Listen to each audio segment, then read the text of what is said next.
हाँ तो दोस्तों, इस वीडियो के अंदर हम इंस्पायर फिल्म के आईपीओ के बारे में बात करेंगे और जानेंगे कि इस आईपीओ के अंदर आपको कितना लिस्टिंग गेन मिल सकता है और आपको इस आईपीओ के अंदर अप्लाई करना चाहिए या नहीं। चलिए शुरू करते हैं।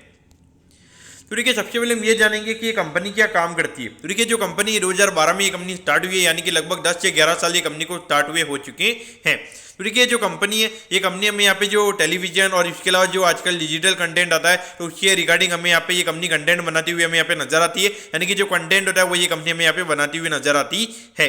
तो अगर हम देखेंगे तो यहाँ पे जो टीवी से रिलेटेड जो कंटेंट होता है, खास करके अगर आप देखोगे स्टार प्लस हो गया, जी टीवी हो गया, सोनी सब हो गया, तो इस पे जो आजकल जो सीरियल्स वगैरह आते हैं तो उससे रिगार्डिंग जो कंटेंट होता है वो ये कंपनी हमें यहाँ पे बनाती हुई नजर आती है। और उसके अलावा अगर हम बात करेंगे तो जो आजकल जो डिजिटल कंटेंट हमें देखने को मिलता है, यानी कि जो नेटफ्लिक्स पे वेब सीरीज वगैरह में आती हुई नजर आती है, अमेजॉन प्राइम पे जो वेब सीरीज हमें यहाँ पे आती हुई नजर आती है, तो उसके रिगार्डिंग जो कंटेंट होता है वो भी हमें यहाँ पे ये कंपनी हमें यहाँ पे बनाती हुई नजर आती है। और एट द एंड अगर हम देखेंगे जो रीजनल कंटेंट होता है, यानी कि जो अलग अलग लैंग्वेजेस के अंदर जो हमें यहाँ पे कंटेंट आता हुआ नजर आता है, तो भी ये कंपनी हमें यहाँ पे बनाती हुई नजर आती है। तो ऑल ओवर देखा जाए तो यहाँ पे हमें अच्छा खासा जो कंटेंट होता है वो हमें यहाँ पे कंपनी हमें बनाती हुई नजर आती है। तो यानी कि जितना यहाँ पे इनका बिजनेस हमें यहाँ पे बढ़ता हुआ नजर आएगा, उतनी हमें ये कंपनी की हमें ग्रोथ देखने को मिलेगी।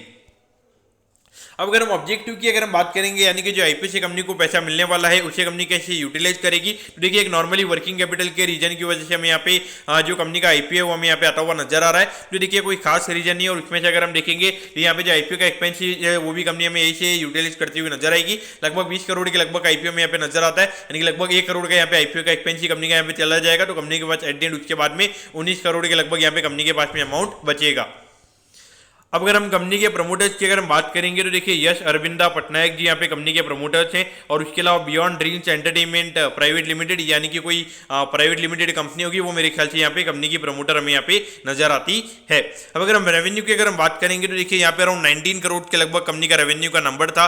उसके बाद में अराउंड 38 करोड़ के लगभग ये नंबर हुआ है। और अगर हम ऑलमोस्ट अभी देखेंगे तो अभी 2023 में लगभग 50 करोड़ के लगभग ये नंबर हमें यहाँ पे आता हुआ नजर आया है। यानी कि पिछले साल के कंपेरिजन में अगर हम देखेंगे अराउंड 25% कंपनी का रेवेन्यू का नंबर हमें यहाँ पे बढ़ता हुआ नजर आया है। अब अगर हम प्रॉफिटेबिलिटी की बात करेंगे तो यहाँ पे कंपनी 83 लाख रुपीस के लॉस में थी। उसके बाद में अगर हम देखेंगे हार्डली 25 लाख रुपए के लगभग ये नंबर में यहाँ पे नजर आता है। लेकिन अगर हम हाल फिलहाल में अगर हम रिसेंटली अगर हम बात करेंगे तो यहाँ पे लगभग 4 करोड़ 4 लाख रुपए के लगभग ये कंपनी ने प्रॉफिट कमाया है। और ये मुझे बिल्कुल भी यहाँ पे कंपनी के नंबर ये मुझे देख के ऐसा लगता है कि कहीं ना कहीं यहाँ पे ये कंपनी का जो नंबर है हमें यहाँ पे गलत यहाँ पे दिखाया जा रहा है। क्योंकि अगर आप देखोगे ऑलमोस्ट यहाँ पे कंपनी का रेवेन्यू का नंबर हमें यहाँ पे 10 करोड़ यहाँ पे बढ़ता हुआ नजर आया है। लेकिन जो प्रॉफिटेबिलिटी वो सीधा अगर आप देखोगे लगभग 4 करोड़ के लगभग ये नंबर हमें यहाँ पे बढ़ता हुआ नजर आया है। तो देखिए, इतना ज्यादा कोई ऑपरेटिंग लेवरेज का प्ले आउट मेरे ख्याल से नहीं हो सकता। क्योंकि अगर आप देखोगे यहाँ पर हार्डली कोई कंपनी का नेट प्रॉफिट का मार्जिन था, तो एकदम से अगर आप देखोगे ऑलमोस्ट लगभग 9 से 10% के लगभग का नेट प्रॉफिट का मार्जिन यहाँ पे कंपनी का हो गया। तो वो मुझे थोड़ा यहाँ पे लगता है कि कहीं ना कहीं यहाँ पे विंडो ड्रेसिंग यहाँ पे कंपनी की तरफ से की गई है। अब अगर हम आईपीओ के डिटेल्स के बारे में अगर हम बात करेंगे तो देखिए, 25 तारीख को ये आईपीओ में ओपन होता हुआ नजर आएगा और 27 तारीख को ये आईपीओ में क्लोज होता हुआ नजर आएगा। यहाँ पे 59 रुपीज पर शेयर पे कंपनी हमें शेयर देती हुई नजर आ रही है। 2000 शेयर्स का हमें यहाँ पे लॉट नजर आता है, यानी कि एक लॉट को अप्लाई करने के लिए यहाँ पे 1,18,000 रुपए आपको यहाँ पे लगने वाले हैं। अब अगर हम इसी साइज की अगर हम बात करेंगे तो देखिए, 21 करोड़ 23 लाख रुपए के लगभग का आईपीओ में यहाँ पे नजर आता है। और जिसमें अगर हम रिटेल कोटा की अगर हम बात करेंगे अराउंड 35% के लगभग का रिटेल कोटा, यानी कि लगभग 7 से 7.5 करोड़ के लगभग का रिटेल कोटा में यहाँ पे कंपनी का नजर आता है। और ये कंपनी हमें एनएससी के एसएमई प्लेटफॉर्म पे ये कंपनी हमें लिस्ट होती हुई नजर आएगी। अब अगर हम टाइम टेबल के बारे में अगर हम बात करेंगे तो देखिए, 3 तारीख को आपको पता चल जाएगा कि आपको अलॉटमेंट मिला है या नहीं। अलॉटमेंट नहीं मिलता तो 4 तारीख को आपको रिफंड मिल जाएगा। 5 तारीख को आपके डीमेट अकाउंट में शेयर आ जाएंगे अगर आपको अलॉटमेंट मिलता है। और 6 तारीख को ये कंपनी हमें लिस्ट होती हुई नजर आएगी।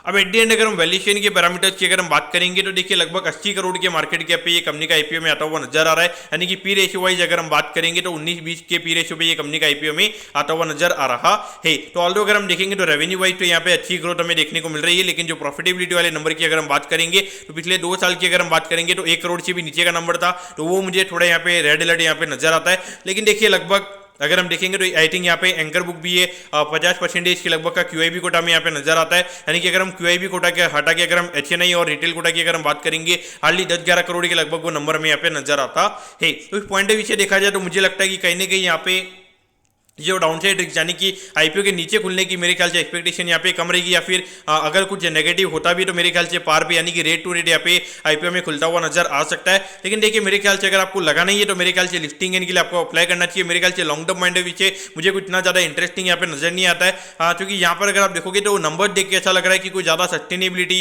कंपनी की प्रॉफिटेबिलिटी में नहीं है। क्योंकि अगर ये कंपनी 38 करोड़ का रेवेन्यू कर रही थी वहाँ पे 2-3 करोड़ का प्रॉफिट नहीं था, तो वो मुझे कहीं ना कहीं यहाँ पे रेड अलर्ट नजर आता है। तो मेरे ख्याल से long term point of view से अप्लाई नहीं करना चाहिए। हाँ, लेकिन मुझे लगता है कि अगर आपको लिस्टिंग है यानी कि लगभग 10 से 15% प्रीमियम के लिए अगर आपको अप्लाई करना है तो मेरे ख्याल से आप यहाँ पे अप्लाई कर सकते हो। ये मेरा पॉइंट ऑफ व्यू यहाँ पे रहेगा। अब आपका क्वेश्चन रहेगा कि इतने ज्यादा आईपीओ आ रहे हैं तो कहीं नीचे भी खुल सकता है। तो देखिए आपको ये मान के चलना पड़ेगा कि इतने ज्यादा आईपीओ आ रहे हैं, यहाँ पे किसी ना किसी में हमें यहाँ पे एक्सीडेंट होता हुआ नजर आएगा। तो यहाँ पर अगर आप रिस्क ले सकते हैं यानी कि अगर थोड़े एग्रेसिव इन्वेस्टर अगर आप हैं, क्योंकि यहाँ पर अगर आप देखोगे 1,18,000 रुपये आपके यहाँ पे लगने वाले हैं। यानी कि अगर कम से कम आपको ये हमेशा मान के चलना है कि भले कितना भी जीएमपी आपको नजर आ रहा है लेकिन आपको 10% का लगभग का जो लॉस है वो आपको कभी भी हो सकता है। अगर आप वो लॉस ले सकते हैं तो मेरे ख्याल से आपको यहाँ पे ऐसे में आईपीओ में अप्लाई करना चाहिए। अगर आप लॉस नहीं ले सकते तो मेरे ख्याल से आपको यहाँ पे रिटेल कैटेगरी के अंदर जो भी मेन बोर्ड आईपीओ जा रहे हैं वहाँ पर आपको अप्लाई करना चाहिए। क्योंकि वहाँ पर अगर आपके 5% चले भी जाएंगे तो आपका 1,000-1,500 का लॉस होगा, तो वो आपको पॉइंट ऑफ व्यू से देखना चाहिए। अब आप बोलोगे कि आपको ज्यादा पैसा कमाना है, तो देखिए ज्यादा पैसा कमाना है तो मेरे ख्याल से आपको वहाँ पे ज्यादा लॉस का भी माइंड में लेके चलना चाहिए कि आपको ज्यादा लॉस भी वहाँ पे हो सकता है। तो दोस्तों मैं होप करता हूँ कि आपको इंस्पायर फिल्म के आईपीओ के बारे में आपको सब कुछ समझ में आ गया होगा। अगर आपकी कोई भी क्वेरीज है आप कमेंट कीजिए, मैं जरूर आपके कमेंट पर रिप्लाई करूंगा। ओके दोस्तों, thank you, have a nice day.